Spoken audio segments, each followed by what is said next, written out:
Ladies and gentlemen, boys and girls, now from deep in the darkest forests of northern Minnesota, the show you've waited for. This is Grizzly's Growls, and I am honored to present our host, the man, the mystery, the legend. This is Grizzly.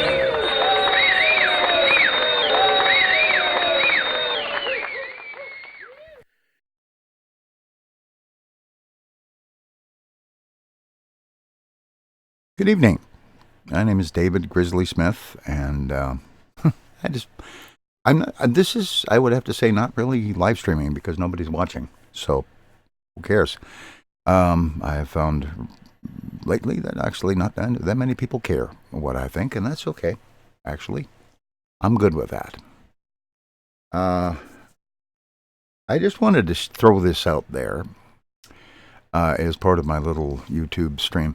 I was going to do a blog post or a podcast or something about the term politically correct and how I felt about it. And I actually started that process by looking up what the phrase originally meant, what the original origins of the phrase politically correct were.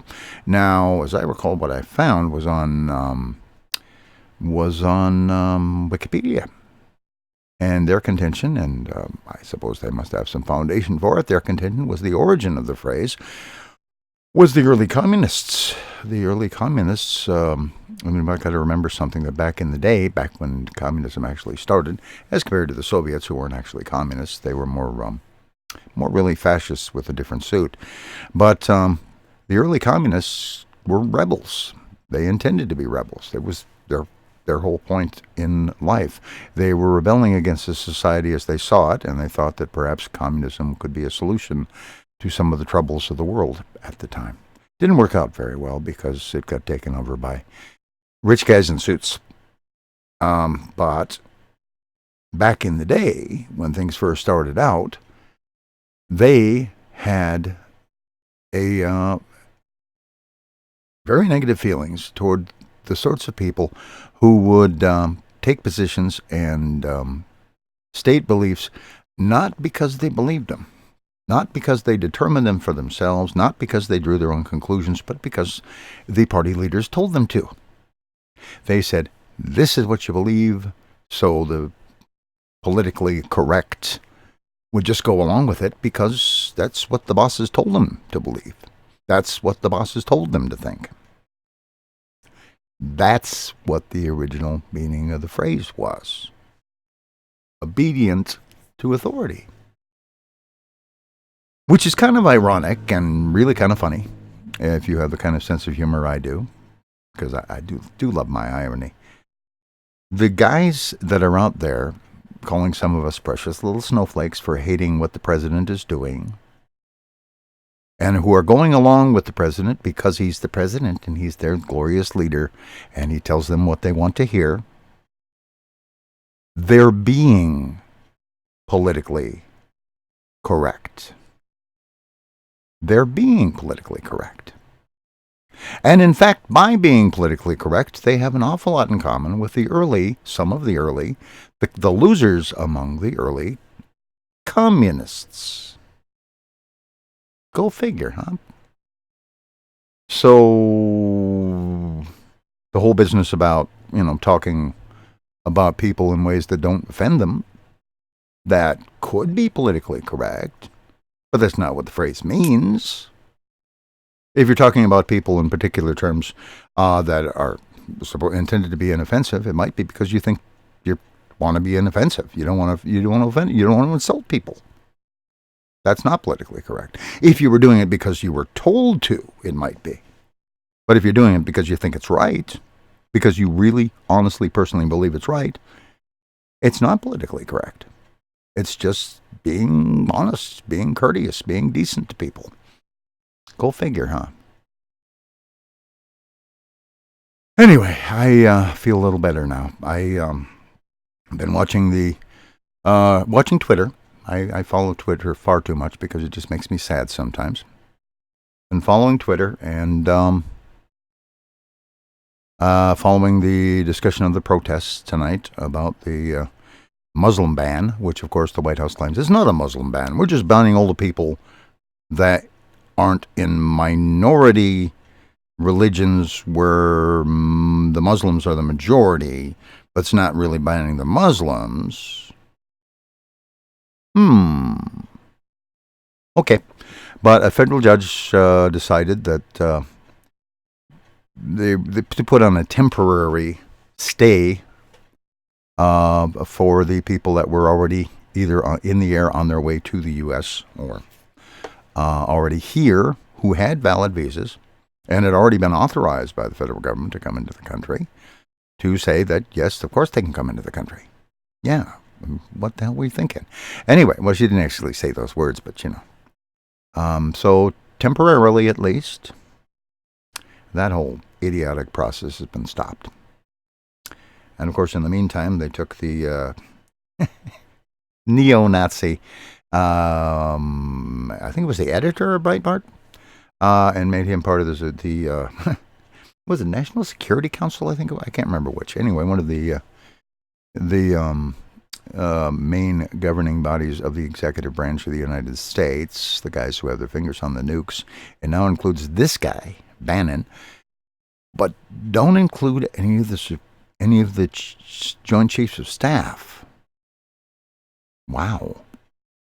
Ain't that something? Now, you know, that's the thing. I am perfectly willing to say this right now because I might as well while I still can. I mean, you look at the fact that Trump has already attacked the freedom of the press. He's already attacked freedom of religion. Figure of speech has got to be next, right? He's already attacked habeas corpus. They've already, you know, they basically abolished that back under W. So basically they're kind of chopping away at a lot of it. He's just going a lot faster than the previous guys who do what he does. So yeah, I figure basically any time now the freedom of speech is going to be the next big target. So I might as well talk quick.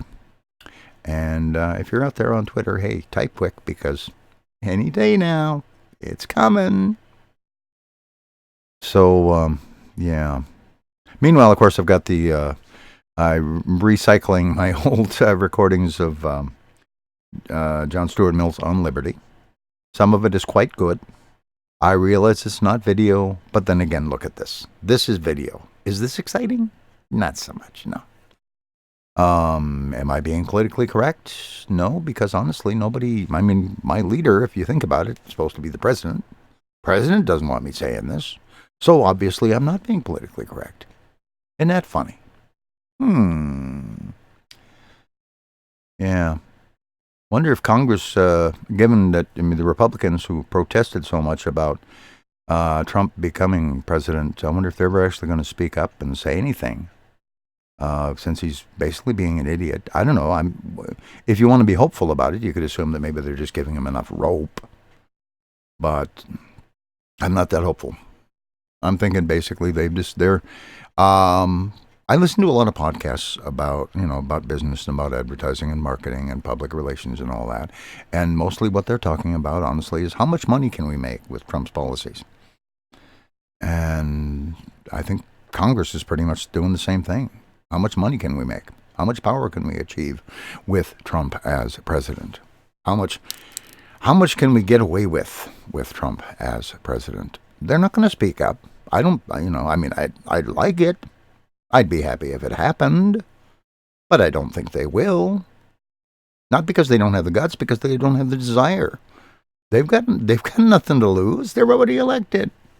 Incumbents keep getting elected, don't they? They keep getting reelected. They always have. Why do you think we have so many old guys in Congress? Because they get elected and then they never, ever, ever, ever, ever get removed from office, do they? So...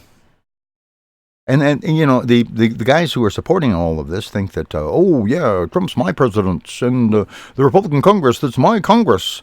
Well, not really, no. They're already in office now, so they really don't give a flying crap. What you think or what you want, they don't care about you anymore. They don't need you now. They're already in there now. They've got their power now. They can do whatever they damn well please now. They don't need you. They don't want you. They like to hang around with each other. They don't even like you. Tell you the truth. Funny thing about elitists is that elitists, and this was true of the Nazis. This was true of basically every elitist movement in history. Certainly the Soviets were like that. Every elitist, every supporter of elitism believes themselves to be part of the elite. And the elitists get power by convincing idiots that they will be treated like part of the elite. And they won't. They will be treated like fifth wheels. You will be treated, if you're like that. You will be treated as an unnecessary encumbrance to the ongoing force of their power and their control. It'll be worse for you than for us, because you're going to be a sucker long enough for it to be worse. If you're one of those folks who thinks that these guys are all about what you believe in and what you want, they aren't. They're all about getting themselves into power and keeping themselves in power. And they will do various things that'll, various hand-waving stuff to create the appearance that they're doing what you want. But honestly, what they're doing is what gets them money and what gets them power. And honestly, yeah, they want to keep winning because they want to keep getting more money, but they really don't care if they lose. They leave Congress, they retire, they get a pretty substantial amount from the government, they've got security for the rest of their frickin' lives. They don't care. They don't have to. They're the Congress. And Trump, hell, if he got voted out of office, he'd be unemployed. $4.5 billion. Unemployed. Yeah. That would really suck to be him, wouldn't it? Yeah. Anyway, that's all I got to say.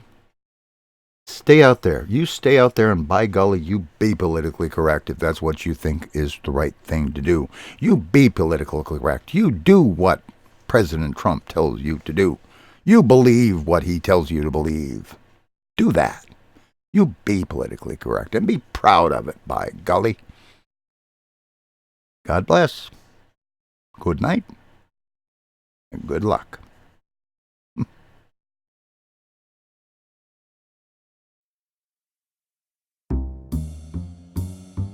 Thank you for listening to Grizzly's Growls, the life and times of a minor local celebrity. If you like the show, tell your friends. If you don't like the show, tell your enemies. If this podcast lasts more than 4 hours, see your doctor. Theme music is Hot Swing from Kevin MacLeod at Incompetech.com. Subscribe to the podcast on iTunes or at feeds.feedburner.com/grizzliesgrowls. Comment at grizzly.libsyn.com or by voicemail at the comment line 218-234-CALL. That's 218-234-2255. These shows are released under Creative Commons Attribution, Non-Commercial, No Derivatives 3.0 license. Your mileage may vary.